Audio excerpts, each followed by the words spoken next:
औज़ु बिल्लाहि मिनश्शैतानिर्रजीम बिस्मिल्लाहिर्रहमानिर्रहीम। इमामत और खिलाफत की मौजू पर हमारी गुफ्तगू 20 घंटों की गुफ्तगू 20 एपिसोड पर मुश्तमिल कंप्लीट हो चुकी है। मैं कोशिश करूंगा कि सारे उन्वान को जो कि अभी हमारा जारी है मुशाजरात अहले बैत के मुतल्लिक, इसको आज मैं क्लोज करूं। चंद एक रुकात रह जाएंगे जो अगली एपिसोड नंबर 22 में मैं क्लोज करके हम अगले अपने उन्वान की तरफ चलेंगे और ये टॉपिक यहां पर छोड़ देंगे। मेरा मकसद था कि अगर सहाबा इकराम के दरमियान और मौला अली के दरमियान खिलाफत के मौजू पर झगड़ा हो गया और इस झगड़े से मुराद सहाबा इकराम गासिब और उनके ऊपर फतवे आते हैं, तो मैंने 300 साल की तारीख पर चैलेंज किया है कि अम्मा अहले बैत अतहार हसनी और हुसैनी, इमाम हसन और इमाम हुसैन की औलाद में उनके शाहजादे उनके खानवादा में हसनी हुसैनी अम्मा, कहीं दोनों भाई, कहीं दोनों कजन, कहीं दोनों वालिद और बेटा हमेशा लड़ते आए, चचा भतीजा लड़ते आए खिलाफत की मौजू पर, इमामत के मौजू पर। कहीं चचा कहता कि मैं इमाम हूं, भतीजे तू इमाम नहीं है।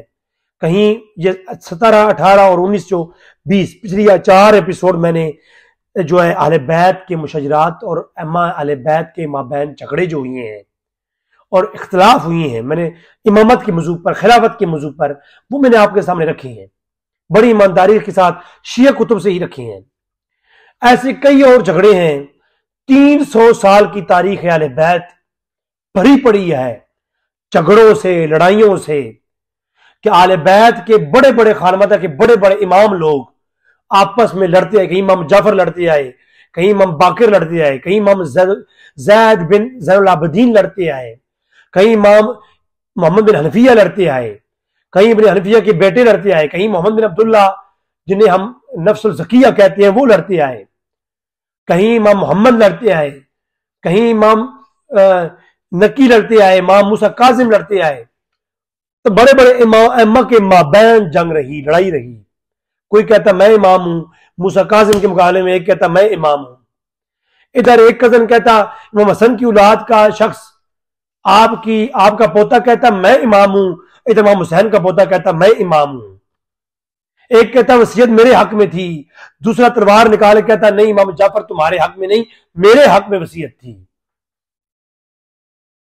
ये आले बैत की पूरी तारीख, कितने वाकयात पेश करूं। मैंने 4 घंटे की गुफ्तगू सिर्फ चंद एक वाकयात पर ये मैंने यानी मैं बंद किया है इस मसले को। अगर मैं अम्मा अहले बैत की 25 अम्मा अतहार हसनी और हुसैनी फातिमी शिया कुतुब से पेश कर सकता हूं, इमाम 12वें इमाम तक 11वें इमाम तक सब के यहां इख्तलाफ रहा, वसीयत के ऊपर भी और इमामत की मौजू पर भी, और तलवारें निकलती नहीं, लड़ाइयां होती रही।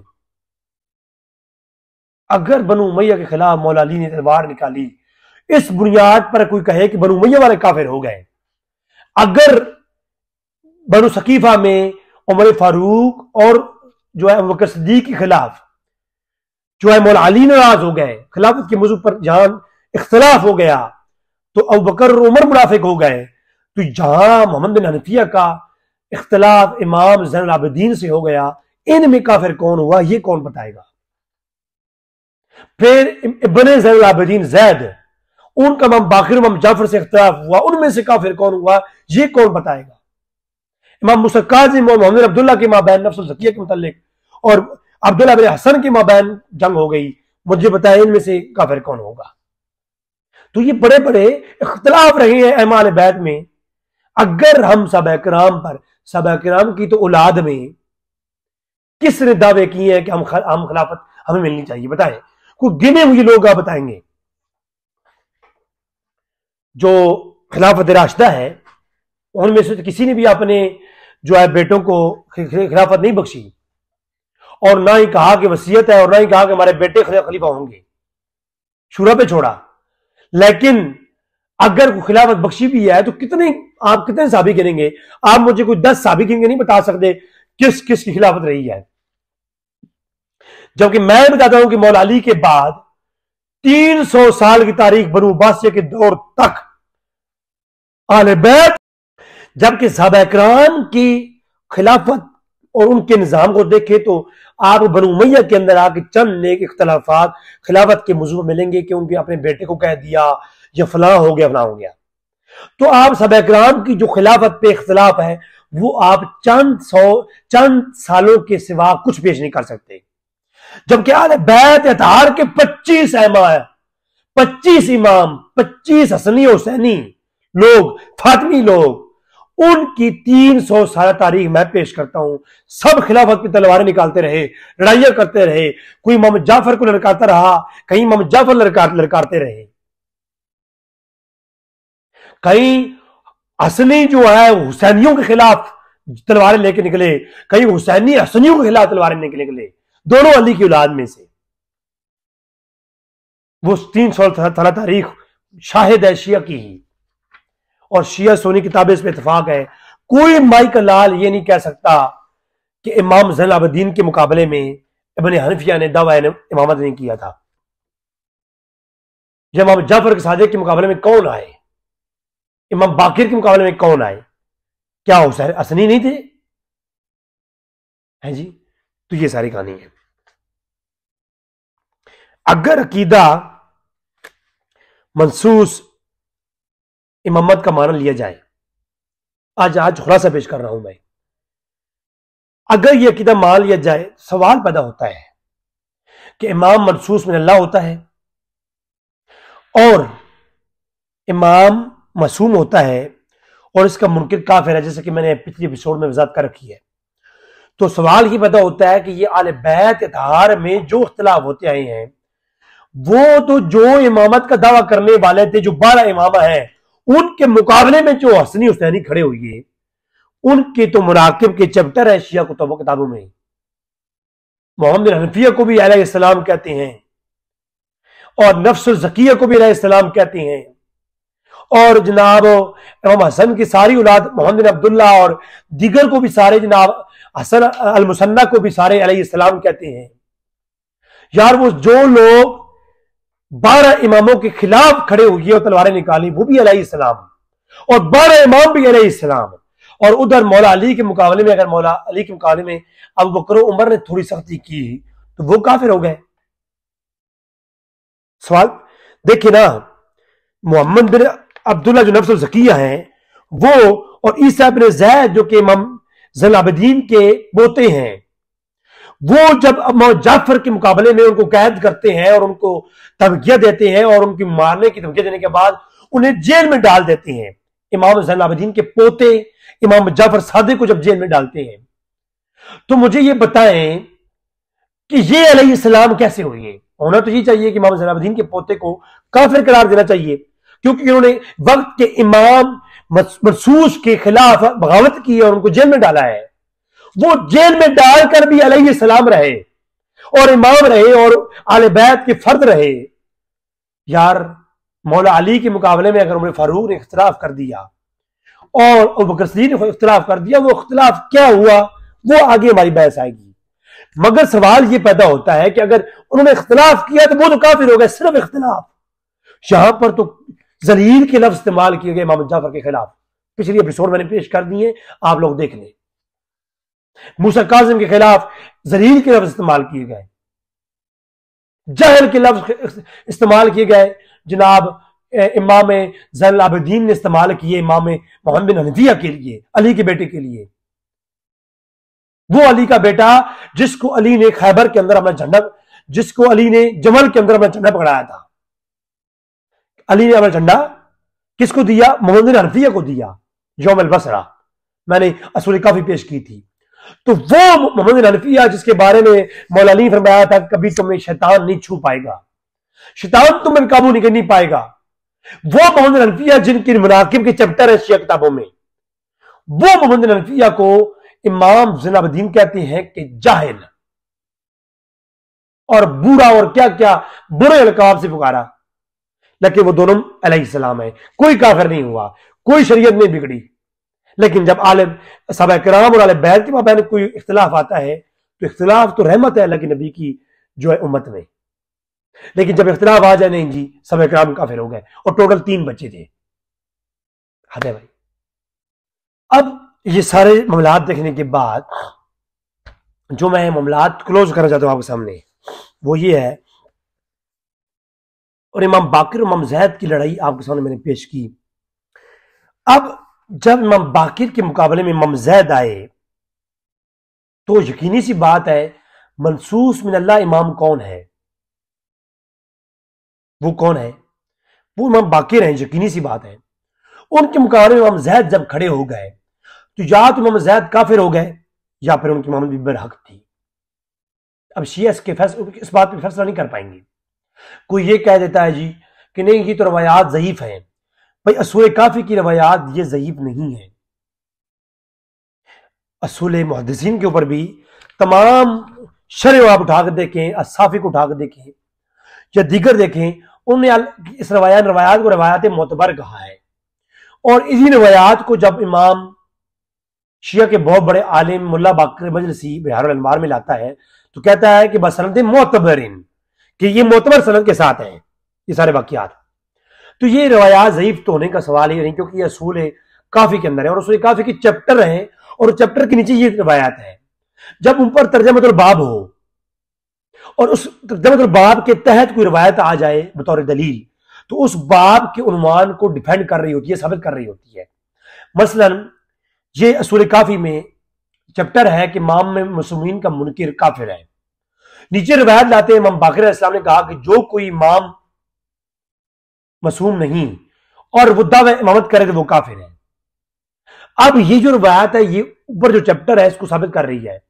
जिन मुहद्दिसीन का अकीदा तर्जमतुल बाब में हुआ करता है, तर्जमतुल बाब लाने के बाद जब मुहद्दिस कोई रिवायत लाता है तो वो उसके नजदीक सही होती है, जो उसको बतौर दलील वो अपने तर्जमतुल बाब को साबित कर रही होती है। तो लिहाजा ये रवायात तो सही है। कोई शिया मेरे सामने बैठ के ये नहीं कह सकता कि सूरह काफी की रवायात ज़ईफ है। अब ये अयूनुल अखबार के अंदर जिल्द नंबर 198 के ऊपर इमाम जैद के बारे में जो वाकयात है वो जरा सुने आप। ये बात पक्की है कि इमाम जाफर जनती हैं और वो मनसूस इमाम थे। शिया इसका इख्तिलाफ नहीं करते। अब इमाम जैद जो हैं जिन्होंने इमाम बाकिर के मुकाबले में लड़ाई की और खरूज किया और इमाम बाकिर का रद्द किया। अब हज़रत जैद का मकाम क्या है? क्या वो काफिर हो गए थे? अगर कि वो शिया के नजदीक काफिर हो गए थे तो फिर तो बात मानने काबिल है कि सहाबा किराम को भी काफिर कह दिया, तो आले बैत की जो लोगों ने इमामा का इख्तिलाफ किया और महसूस इमामत और खिलाफत का इख्तिलाफ किया तो वो भी काफिर हो गए। फिर तो झगड़ा ही नहीं है, फिर तो हम शिया का इंसाफ मानते हैं। अगर नहीं तो फिर शिया ज़राअत को बताना पड़ेगा इस बात के बारे में। अयूनुल अखबार के अंदर फज़ैल बिन यसार रवायत करती हैं कि जब इमाम जैद शहीद हो गए तो ये बात इमाम जाफर तक पहुंची, जोर कतार रोए, इतना रोए कि आपकी गम के अंदर हालत ही बेहाल हो गई। और फज़ैल बिन यसार कहते हैं मैं भागते हुए मदीना पहुंचा और जाते ही ताकि मैं इमाम जाफर को ये खबर सुनाऊं कि आपके जो भतीजे हैं वो जैद शहीद हो गए हैं।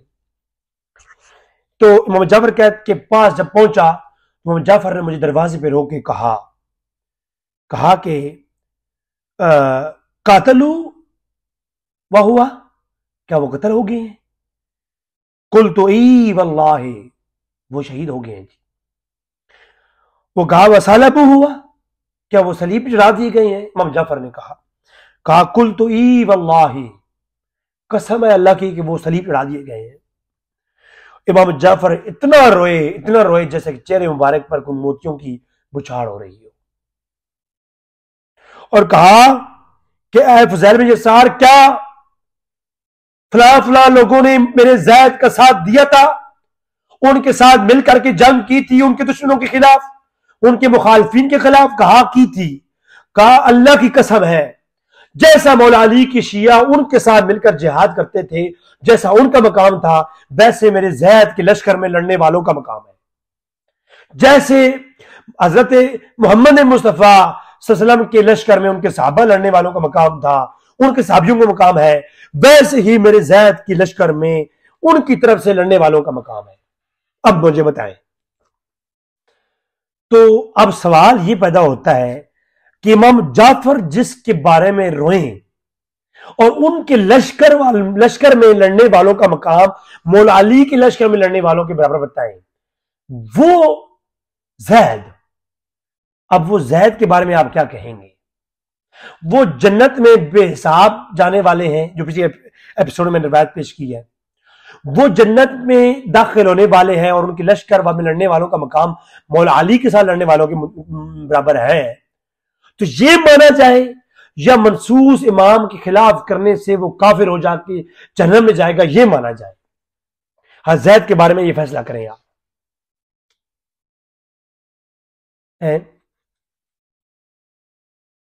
और ये कोई आम बात नहीं है कि जैद ने जो है वो ये कह दिया कि मैं कोई इमाम नहीं हूं। उन्होंने खुद दावा इमामत किया है और इमाम बाकर के मुकाबले में किया है, इमाम जाफर के मुकाबले में आगे किया है। ये सूरह काफी का सफा 100 है, पहला जो है किताब हुज्जत के अंदर, सूरह काफी के अंदर भी, और बिहार अलवार की जेल नंबर 46 और सफा 180 के ऊपर ये रिवायत मौजूद है। अहवल बयान करते हैं, अहवल कहते हैं कि मैंने चूंकि इमाम जाफर की इमामत का कायल था, तो मैं जो है अरजैद के पास गया, तो अरजैद ने मुझसे सवाल किया कि ऐ अहवल, अगर मैं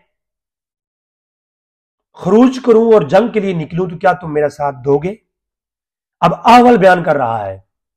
अहवल कहता है कि जब जैद ने मुझे सवाल किया तो मेरे दिल में तो ये था कि मैं, क्योंकि इमाम जैद जो है उनको मैं इमाम नहीं मानता था, इमाम मनसूस जो है इमाम जाफर को मानता था और इमाम बाकिर को।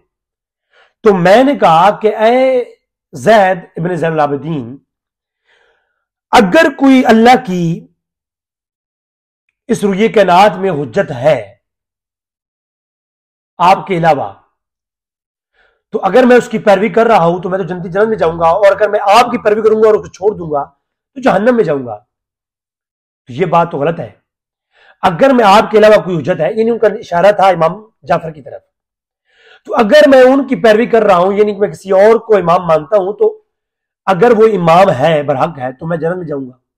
अगर वो इमाम बरहक ना हुआ, मैं गुमराह हो जाऊंगा। ठीक है? तो अगर ऐसी बात नहीं कि आप इमाम नहीं है अल्लाह की तरफ से, तो मुझे इसमें कोई नुकसान नहीं, और आपको इमाम मान लिया जाए इसमें रिस्क ज्यादा है। तो जब ये बात की तो आगे से जैद ने कहा कि तू अहवल कहना क्या चाहता है? तुझे पता है बचपन में कि तू कहना ये चाहता है कि मेरे अलावा कोई और खुदा की हुज्जत है। तो अहवल, बचपन में जब मैं अपने बाप हुसैन के साथ, यानी हसन इब्ने हुसैन इब्ने अली, यानी इमाम ज़ैनुल आबिदीन के साथ जब बैठा करता था, तो मेरा बाप अली इब्ने हुसैन ज़ैनुल आबिदीन, जब कोई गरम बोटी जो होती थी, गोश्त की टुकड़ा, वो जब गरम होता था तो वो गरम टुकड़ा गोश्त का मेरा बाप उठाता और उस पर फूंक मार के ठंडा करता और तब मेरे मुंह में डालता। कि मेरे जो बाप थे इमाम ज़ैनुल आबिदीन, उनको ये गवारा नहीं था ऐ अहवल कि मैं जैद की जुबान को गरम गोश्त का टुकड़ा छुए। अब गौर करना जरा आप, ये बात कई किताबें, शियो किताबों के अंदर मौजूद है। मैं बिहार अनवार पढ़ रहा हूं और रसूल काफी पढ़ रहा हूं। रसूल काफी की पहली ही जिल्द सफा 100 और किताबुल हुज्जत है कि ऐ अहवल, मेरा बाप मेरे मुंह में जब गोश्त का टुकड़ा गर्म होता था तो वो नहीं डालता था, पहले फूंक मारता, जो मेरे बाप ज़ैनुल आबिदीन थे वो ठंडा करके मेरे मुंह में डालते थे। तो मेरे बाप को, जिसको ये गवारा नहीं कि उनका बेटा जैद गरम जो है गोश्त का टुकड़ा मुंह में लेके जाए और उसको गरम गोश्त का टुकड़ा उसके बेटे जैद को अजियत दे, जिस बाप को ये गवारा नहीं, क्या वो बाप इस बात को गवारा करेगा क्योंकि उसके बेटे जैद को जहन्नम की आग छुए? अगर तू ये कहना चाहता है कि अल्लाह की कोई और हुज्जत है और वो मनसूस है और उसके इनकार करने से तू काफिर हो जाएगा और तू जहन्नम में जाएगा, तो क्या मेरे बाप ने मुझ जैद को ऐसे छोड़ दिया जहन्नम जाने के लिए और मुझे मत नहीं बताया? मुझे तो मेरे बाप ने मुझे, ए अव्वल, मेरे बाप ज़ैनुल आबिदीन ने मुझे ये बात क्यों नहीं बताई कि मेरे बाद वो जज जो है कोई और होगा और वो मनसूस की तुम जो है इताअत नहीं करोगे, पैरवी नहीं करोगे, तुम पे फर्ज होगी, अगर नहीं करोगे जहन्नम में जाओगे। तो मेरे बाप ने तो मुझे सीधा सीधा जहन्नम में भेजने का जरिया बनाया है, अगर मुझे ये नहीं बताया। अव्वल तू मुझसे बेहतर जानता है मेरे बाप को कि जिनका मैं बेटा हूं, ये खुदा की उज्जत मेरे अलावा कोई और है जिसकी तू पैरवी नहीं करेगा तू जहन्नम में जाएगा। और क्या मेरे बाप ने मुझे ऐसे ही छोड़ दिया कि मैं जहन्नम में जाऊं, जिस बाप को मेरी गर्म टुकड़ा गोश्त का खाना गवारा नहीं था। अब अव्वल को बात समझ आ गई। तो ये आप देखें कि तो इसका मतलब है अगर इमामत मनसूस मिनल्लाह होती और अगर इमाम का इनकार करने वाला काफिर होता तो अव्वल को कभी भी इमाम ज़ैद इब्न ज़ैनुल आबिदीन हरगिज़ ये बात ना करते। शिया का जो अकीदा, ये जो आज आप सुनते हैं, ये पूरा पैकेज, ये 300 साल तक आप समझते हैं कि ये जो शिया असना अशरिया है, आप लोग ये सोचते हैं कि फकत ये शायद मौला अली के दौर से ये अकीदा है। ना ना, ये पूरा पैकेज कोई 25 अहमा अतहार के फिरके बने जो 300 साल तक 100 फिरके शिया थे, उनको कंबाइन करके एक फिरका बनाया गया जो 300 साल के बाद बनु अब्बासिया के दौर में मुतारिफ हुआ। वो असना अशरिया था जो आज शिया हमारे पास मौजूद है। इनका कुछ अकीदा किसी का है, कुछ किसी का है। तो एक पूरा पैकेज के तौर पर एक बंडल बनाया गया सारे अकीदों को जोड़ करके, जिसको आज शिया का अकीदा असना अशरिया हम लोग कहते हैं, जो शिया आज हमारे पास मौजूद है। हम सोचते हैं ये शिया का अकीदा, इमामत का मनसूस वाला अकीदा, ये कोई मौला अली के जमाने से है। ये मौला अली के जमाने से नहीं है। ये 300 साल तक तो लड़ाइयां होती रही हैं इस मौजू पर कि इमाम कौन होगा। अगर कोई कहे कि नहीं जी ये तो इमामत मनसूस थी और जो है ये वसीयत पे आई है, वसीयत पे तो सारे झगड़े रहा है, मौला अली से लेकर के झगड़े चलते आए कि वसी कौन है, वसी कौन है। इमाम जाफर कहते मैं हूं, इमाम बाकर कहते मैं हूं, इमाम ज़ैद कहते नहीं इमाम जाफर नहीं है मैं हूं, मोहम्मद हनफिया कहते मैं हूं, इमाम ज़ैनुल आबिदीन कहते मैं हूं। तो सारा झगड़ा तो वसीयत पे जाता रहा है, कभी इसमें तो इत्तेफाक ही नहीं रहा। तो लिहाजा ये कभी एक पैकेज बन ही नहीं सका ये अकीदा।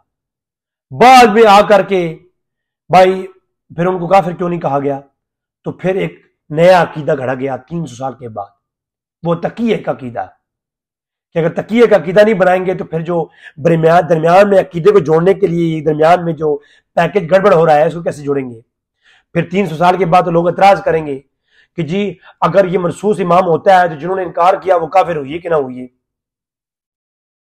फिर वो उनके पीछे इमाम क्यों बांधते रहे, ये इमाम जाफर इमाम ज़ैद के ये रोते क्यों रहे, इनको इमाम क्यों मानते रहे, इनको जनती क्यों कहते रहे हैं।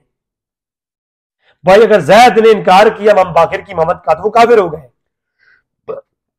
तो जो काफिर हो गया उसको इमाम जाफर जन्नत में जाने का टिकट कैसे दे सकते हैं, उनकी तारीफें कैसे कर सकते हैं, और उनके लश्कर के मुजाहिदों को मौला अली के लश्कर के मुजाहिदीन से मुमासलत कैसे करवा सकते हैं। जब ये सवाल उठे शिया के ऊपर तो असना अशरिया जब अकीदा बना तो बीच में तकिए का पैकेज रखा गया, तकिए का। भाई नहीं, वो तकिया करते थे, वो दरमियान का जो गैप आ रहा था ना, गैप, उस गैप को फिल करने के लिए तकिए का अकीदा बना लिया गया। ये जहां से जोड़ होता तो वहां पर कोई ना कोई अकीदा जोड़ करके बना लिया जाता, और फिर तकिए का अकीदा भी ईजाद हो गया यहां से। तो ये तकिए का अकीदा भी और ये जो असना अशरिया है ये 300 साल के बाद एक मुकम्मल पैकेज मुतारिफ हुआ। ठीक हो गया। अब जब सारी ये बात सामने आ गई, अब अगली बात सोच और समझ की जो है वो समझिए आप कि कई और इख्तलाफात ऐसे हुए। अब नफ्सुल ज़किया का नाम आपने सुना होगा। ये नफ्सुल ज़किया जो है इमाम हसन की औलाद में से। और एक और सवाल है, आप देखें कि ऐसे ऐसे अकीदे जोड़े गए कि आपकी सोच में नहीं है, अब अक्ल भी काम नहीं करती कि मौला अली के दो बेटे हैं, हसन और हुसैन। हसन जो है वो मौला अली के बड़े बेटे हैं और खिलाफत अकली भी और अकलन भी और दरायतन भी और रवायतन भी ये बात साबित है कि रवायत बड़े को मिलनी चाहिए, वसीयत बड़े को मिलनी चाहिए। इमाम हसन को इमामत मिलनी चाहिए थी, जबकि इमामत सारी की सारी किसके अंदर है, इमाम हुसैन की औलाद में है। क्यों भाई? ये तो नाइंसाफी है ना? नहीं, ये नाइंसाफी नहीं है, क्योंकि ये अहमा का जो अकीदा है ये गढ़ा गया है और 12 इमाम गढ़े गए हैं, और वो सारे सारे इमाम इमाम हुसैन की औलाद में गढ़े गए हैं, ना कि इमाम हसन की औलाद में। इमाम हसन की औलाद को इग्नोर किया गया और उनको काफिर करार दिया गया, क्योंकि इसलिए उनको इमाम अहमा की लिस्ट से निकाला गया, उनको अहमा की फहरिस्त से निकाला गया औलाद हसन को। क्यों? इमाम हसन ने माविया से सुलह कर ली थी, और शिया इस बात का गुस्सा ये निकाला कि सारे इमाम बनाए किसकी औलाद से? इमाम हुसैन की औलाद से, इमाम हसन को ही निकाल दिया। भाई अगर इतना गुस्सा था तो अगर पहले तो ये मानो कि इमाम हसन जो है वो इमाम नहीं है, क्योंकि सुलह तो उन्होंने किया है ना, जिन्होंने सुलह की उनको इमाम मानते हो। उनकी औलाद को, पूरी की पूरी औलाद को, किसी एक को भी इमामत नहीं दी। सारी इमामत किसकी है? इमाम हुसैन की औलाद में। वो कहते हैं जी वसीयत, भाई वसीयत में तो शदीद इख्तिलाफ है। वसीयत तो इमाम हसन के औलादों के पास भी थी, वसीयत तो इमाम हुसैन के पास औलाद के पास भी थी, इमाम हसन के औलाद के पास भी थी, और बनु अब्बास के पास भी थी, और दीगर लोगों के पास भी थी। लेकिन ये पैकेज मुतारिफ करवाया गया कि ये जुल्म किया गया। अब आप देखिए नफ्सुल ज़किया, नफ्सुल ज़किया है कौन? मोहम्मद बिन अब्दुल्ला, जिनको नफ्सुल ज़किया कहते हैं, अलमाज। ये माज इब्ने हुसैन इब्ने मुसन्ना इब्ने हुसैन इब्ने अली, हसन इब्ने अली, यानी इमाम हसन के बेटे हसन मुसन्ना और हसन मुसन्ना के बेटे अब्दुल्ला इब्ने माज और अब्दुल्ला इब्ने माज के बेटे मोहम्मद बिन अब्दुल्ला नफ्सुल ज़किया, किसकी औलाद में से? इमाम हसन की औलाद में से ये है। और इनका मकाम क्या है मैं आगे पेश करता हूं। ये इमाम हसन की औलाद में से, और दूसरे इनके मुकाबले में आए कौन? इमाम जाफर इब्ने इमाम बाकर अली इब्ने हुसैन। दूसरे इमाम हुसैन की औलाद में से इमाम बाकर और इमाम जाफर हैं। ठीक हो गया। इमाम जाफर के खिलाफ मोहम्मद बिन ज़किया ने अपना ऐलान इमामत किया और इमाम जाफर को धमकियां भी दी और अपनी इमामत को कायम भी किया। ठीक हो गया। अब नफ्सुल ज़किया, इमाम जाफर तो चलो उनकी मनाकिब के सब कायम है।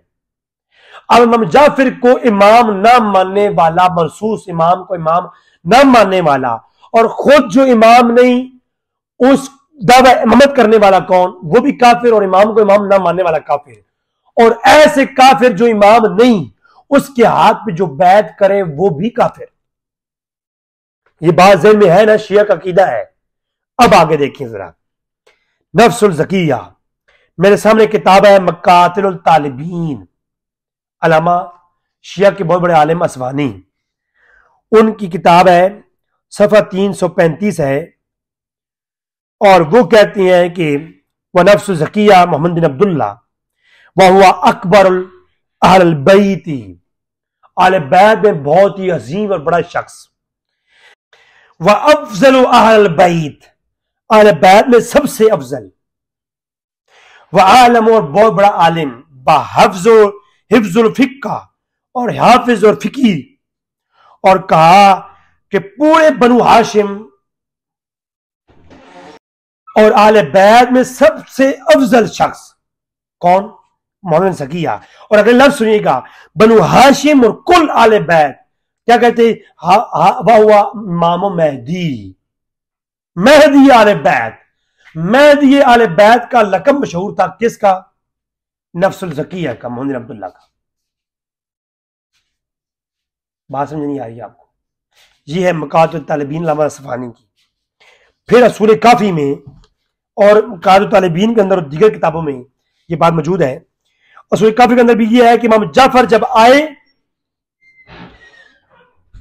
कि आपकी चादर जमीन पर थी, ठीक है, और आप मस्जिद के करीब बाबुल जबरील के पास थे, और आपको किसी ने बताया कि नफ्सुल ज़किया जो है वफात पा गए हैं, तो उनकी वफात में इतना गिरिया फरमाया इमाम जाफर ने इतना गिरिया फरमाया कि लोगों ने कहा कि इमाम जाफर नफ्स ज़किया की मौत की खबर सुनकर के इतना परेशान हो गए कि 20 दिन कमरे से बाहर नहीं निकले।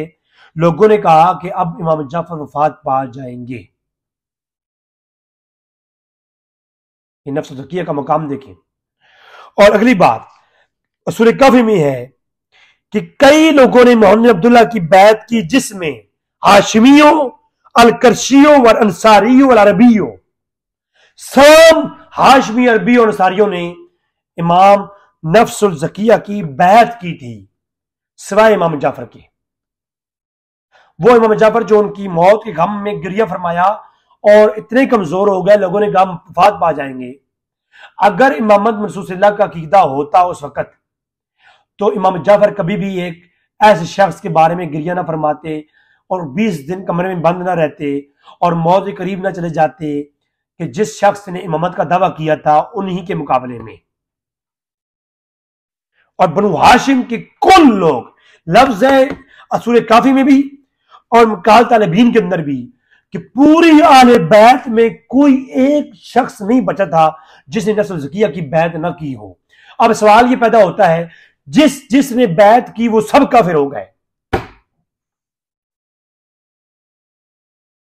इमाम जो है ना, इमाम नफ्सुल ज़किया की जिसने बैत की, जिसने वो तो हो गए सारे के सारे काफिर। वो कौन हो गए? काफिर हो गए। तो जब वो काफिर हो गए और नफ्सुल ज़किया खुद मनसूस इमाम नहीं और इमामत का दावा कर काफिर हो गए और इमाम जाफर ने उनकी बैत नहीं की, सिर्फ एक बंदा था इमाम जाफर जिन्होंने बैत नहीं की, बाकी तमाम ने बैत की। तो इमाम जाफर को छोड़ के सारे कौन हुए? काफिर। अब इमाम जाफर जिसके गम में रोए और इमाम जाफर जिसकी तारीफी भी करें और उनकी हाथ बैत भी ना करें, तो मुझे बताएं, अगर इमाम जाफर हाथ पे बैत ना करें और उनको मनसूस इमाम ना माने और फिर उनकी तारीफ भी करें तो वो काफिर ना हुए, तो यार मौला अली के मुकाबले में अगर सिद्दीक अगर वो खलीफा बने और शुरवी अमल के तौर पर बने तो वो काफिर कैसे हो गए? इस अमल के बाद एक सवाल पैदा होता है, मुझे जवाब चाहिए। और इमाम जाफर तो आखिरी वक्त तक डिफेंड करते रहे किसको? जो इमाम मनसूसल्लाह नहीं है उसको। तो ये खुद इनका स्टेटस क्या होगा? ये है उम्दतुल तालिब, उम्दतुल तालिब फी अखबार अबी तालिब, अंसाब अबी तालिब।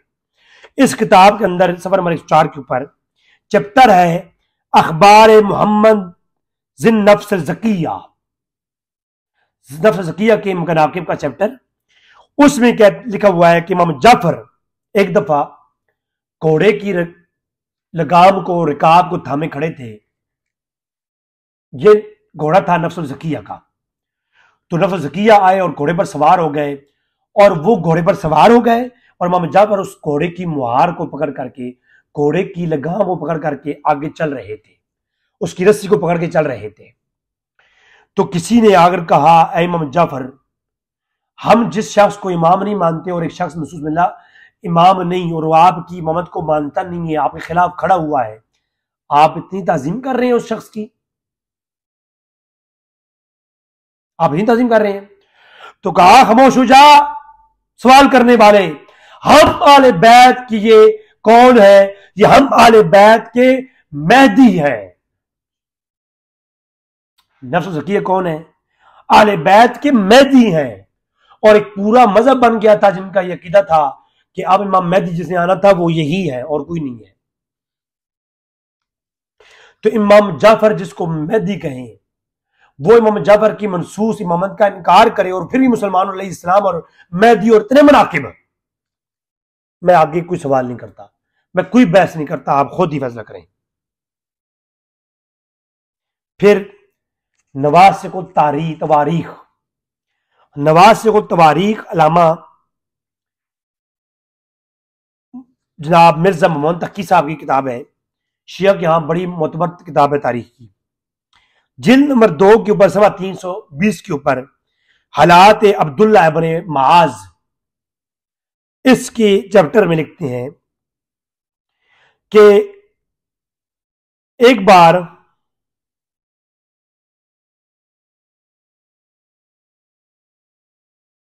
इमाम जाफर सादिक भी उनका वाक्य भी है, और यही वाक्य मक्कातुल तालिबीन के अंदर भी है कि बनु हाशिम सारे इकट्ठे हुए और सब ने नफ्सुल ज़किया के हाथ पे बैत करने का फैसला किया। सब ने कहा कि हम बनु उमैया का जो सूरज है वो गरूब हो रहा है, और अब जो है जवाल का सूरज गरूब हो रहा है, और अब हमें मोहम्मद बिन अब्दुल्ला नफ्स ज़किया की बैत करनी चाहिए। सारा बनु हाशिम और सारे के सारी आले बैत तार के लोग इकट्ठे हो गए, मजलिस हुई। इस बात पे फैसला मुतफिक हुआ कि माज के बेटे मोहम्मद बिन अब्दुल्ला नफ्स ज़किया के हाथ में बैत कर ली जाए, क्योंकि वो सबसे बड़े बुजुर्ग और आलिम शख्स हैं हम आले बैत में। सारे इकट्ठे हुए। अब इस पे जब ये इजलास हुआ तो कुछ लोगों ने कहा कि सारे इकट्ठे हो गए हैं, मोहम्मद जाफर नहीं आए। तो एक ने कहा मोहम्मद जाफर को बुलाओ। कहा मोहम्मद जाफर को ना बुलाओ, वो नहीं आएंगे, क्योंकि वो खुद को इमाम समझते हैं और वो कभी भी नफ्स ज़किया के वो इमामत का कायल वो नहीं होंगे। बल्कि कुछ लोगों ने कहा कि वो नफ्स ज़किया को की बैत करने को एग्री नहीं है, लिहाजा वो नहीं आएंगे, उनको ना बुलाएं। अब मक्कातुल तालिबीन के अंदर भी ये वाक़या है 256 के ऊपर कि कुछ देर गुजरी थी कि किसी ने देखा कि मोहम्मद जाफर आग के मजलिस में आग घुसे। आते ही हज़रत माज के पास, जो कि मोहम्मद बिन ज़किया के जो है ना वालिद साहब थे, उनके पास आके बैठे। कहा क्या है माज इब्न अब्दुल्ला, ये क्या माजरा है? कहा कि सब लोग इत्तेफाक किया है कि वो कहते हैं कि मोहम्मद बिन ज़किया जो मेरे बेटे हैं उनकी बैत कर ली जाए। तो मोहम्मद जाफर जब आगे कहा कि है माज ये क्या तमाशा है? कहा कि सब मेरे बेटे की बैत करने लगे हैं। अब तो माज जो है ना, उन्होंने कहा कि मेरे बेटे नफ्स ज़किया की जो है वो बैत होने जा रही है। जब ये बहस छिड़ी तो कहते हैं कि इमाम जाफर थोड़े उन्होंने अपना एटीट्यूड पेश किया। तो आगे से उन्होंने कहा माज ने कि ऐ जाफर तुम हाथ बढ़ाओ, हम तुम्हारी बैत करने को तैयार हैं। इमाम जाफर ने कहा कि ना मुझे बैत से गर्ज है, ना खिलाफत से गर्ज है, और ना मुझे ज़ेबा है और ना तुम्हारे बेटों की ये लायक है। बेहतर तो ये है कि तुम बैत लो, तुम इनसे बड़े बुजुर्ग हो। तो ऐ माज तुम जो है क्यों नहीं खलीफा बनते? बेटों के वाले कर रहे हो ये मामला, तो मुझे तो नहीं लेनी बैत। पहली बात यह है जो मनसूस में अल्लाह इमाम हो वो ये कह सकता है किसी को कि जनाब मैं बैत मेरी बैत में करो, जाओ, मैं मेरे काबिल नहीं है ये ओहदा। भाई मनसूस में अल्लाह तो अल्लाह का हुक्म है, और वो तो कहना है खुद को मैं इमाम हूं और मेरी बैत करो, मेरी इताअत तुम पे फर्ज है, वाजिब है, मैं हुज्जत हूं जमीन में। ये तो इमाम का हक है ऐलान करना। इमाम तो ये कह रहा है कि भाई ये खिलाफत और ये चीज़ें मेरी ये इमामत की जो बैत है ये मेरी बस की बात नहीं है, और ना तुम्हारे बेटों की बस की बात है। ये तो उन्हें जो है ना लाल रंग वालों का ये जो है ना उनका ये हक है, यानी बनु अब्बास की तरफ उन्होंने इशारा किया कि बनु अब्बास वालों का ये हक है। फिर इमाम जाफर वहां से उठ के चले गए। तो इमाम जाफर ने क्या किया, उन्होंने बैत नहीं की और बाकी सब लोग उठे और उन्होंने मोहम्मद बिन ज़किया की बैत कर ली। और रसूल काफ़ी की बात में पहले पेश कर चुका हूं कि ना कोई हाशमी बचा, ना कोई अंसारी बचा और ना कोई करशी बचा, सब के सब ने जो है बैत कर ली। तमाम अरबियों ने बैत की, नफ्स ज़किया की। जिस शख्स की बैत का इनकार इमाम जाफर करके गए, तमाम आले बैत ने उनकी बैत कर ली। तो अब अगर सवाल ये पैदा होता है, मेरा जो मौजू है वो ये है, अगर इतना कुछ हो जाने के बाद आले बैत के मुकाबले में जब आले बैत का फर्द आया तो फिर दोनों मुसलमान भी रहे, एक इमाम हक था, एक खता पे था, मगर दोनों अलैहिस्सलाम हैं, दोनों जन्नती हैं, दोनों जन्नत के अंदर सरदार हैं, दोनों जनाब जन्नत के अंदर जाएंगे, और अलैहिस्सलाम है और बड़े मोतबर हैं, उनके मनाकिब हैं और उनके लश्करों में लड़ने वाले नबी की लश्कर के मुजाहिदीन की मिसाल है। तो मैं सवाल करता हूं कि आले बैत और दीगर सहाबा इकराम जो हैं उनके साथ अगर इख्तिलाफ हो जाए तो वो काफिर क्यों हैं? ये दोगली पॉलिसी क्या है? मैं बिना वजू सिर्फ ये है, अगर नफ्स ज़किया इमाम जाफर के मुकाबले में आए, वो तो जनाब मेहदी आले बैत हो गए, अलैहिस्सलाम हो गए, और जन्नत के अंदर जाएंगे और आला मकाम पे, और उनके गम के अंदर इमाम जाफर 20 दिन गिरिया फरमाते रहे। और अगर उससे बरक्स आप देखें, इमाम जो है मौला अली के मुकाबले में अबू बकर सिद्दीक और उमर फारूक हैं, उनकी खिलाफत पहली आई और मौला अली के बाद में आई, तो इसमें क्या हर्ज है?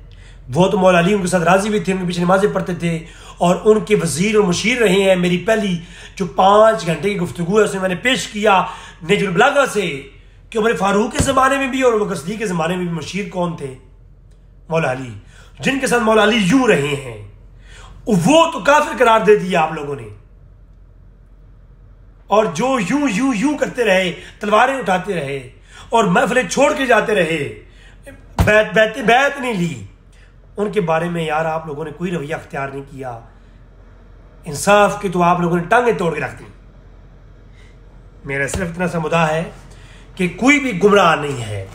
आज हमारी इस गुफ्तगू कई इख्तलाफात आले बैत इत्हार के और भी मौजूद हैं। 25 अहमा के इख्तलाफ पेश करूंगा तो मुझे 25-30 घंटे की गुफ्तगू चाहिए। लिहाजा मैंने चंद एक इख्तलाफात के ऊपर इसको इक्तफा किया और इस मामले को मैंने यहीं पर रोका कि ये जितने मुशाजरात आले बैत और मुशाजरात सहाबा हैं, इनमें किसी को काफिर नहीं कहा जाएगा, किसी को गुमराह नहीं कहा जाएगा। सब अपने अपने दलील के ऊपर अपने अपने दावे कर रहे थे और अपने अपने निफाज और इस्लाम की खिदमत सर अंजाम देने के लिए कोशां थे। हर कोई अपनी जगह पर मुजतहिद था। अगर कोई खता पर भी गया तो अल्लाह के यहाँ उसका अजर है। हम उसका फैसला जहन्नम का और नहीं करेंगे, जहन्नमी उसको